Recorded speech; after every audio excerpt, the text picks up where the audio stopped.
So, how are we going to make sure that each test file somehow uses a very specific and unique schema? Well, in this video, I'm going to show you exactly how we're going to do that. Now, just so you know, the steps I'm going to explain here are going to sound really complex and confusing, but it all boils down to just a couple of lines of code. And even if it is confusing, remember what I said at the start of this application? The whole goal was to show you some really complicated setup in a course where I can answer all of your questions very easily, as opposed to you having to discover all this stuff on your own. So, how are we going to make sure that each test file connects to its own distinct and unique schema? All right, here we go. So we've got a series of steps we're going to go through on the left-hand side. Let's walk through these one by one. The first thing we're going to do for each test file, we're going to connect to our Postgres instance as normal. So in other words, we're going to connect as our current user. So again, on Windows, that's as your current user of Postgres. And on Mac OS, you're going to connect as your current username of probably whatever your username is on your machine. After that, we're then going to generate a random string of characters. For this example, I'm going to imagine that I'm going to generate a random string of characters as ASDF. We're then going to create a new user, or what we refer to as a role, on our Postgres server. And we're going to name it after whatever string of characters we just generated in the previous step. So in this case, I would generate a new role of ASDF. After that, I'm then going to create a new schema with that same name of ASDF. So I've now got a schema called ASDF over here. And then finally, we're going to tell our test file to connect to our database with that same name of ASDF.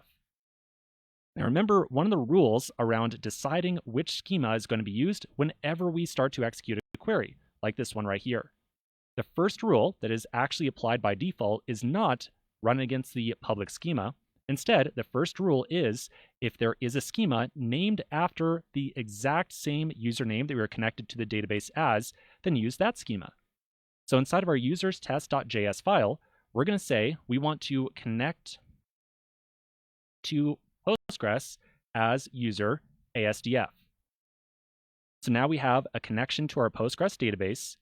It has a connection with a username of ASDF, which is identical to one of the schemas inside of our database. So whenever we write out a query like the one you see right here, and we do not specifically designate a schema to use, we're going to get that first default rule of checking to see if there's a schema named after the user we are connected as.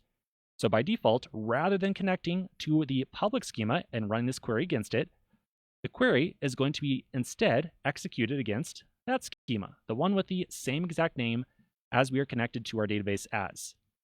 So that's how we're going to make sure that this user test file is going to run all of its different statements again against schema ASDF. We're then going to repeat this exact same process for all of our other test files as well. So maybe for the second file right here, maybe we generate a random string of characters as ZXCV.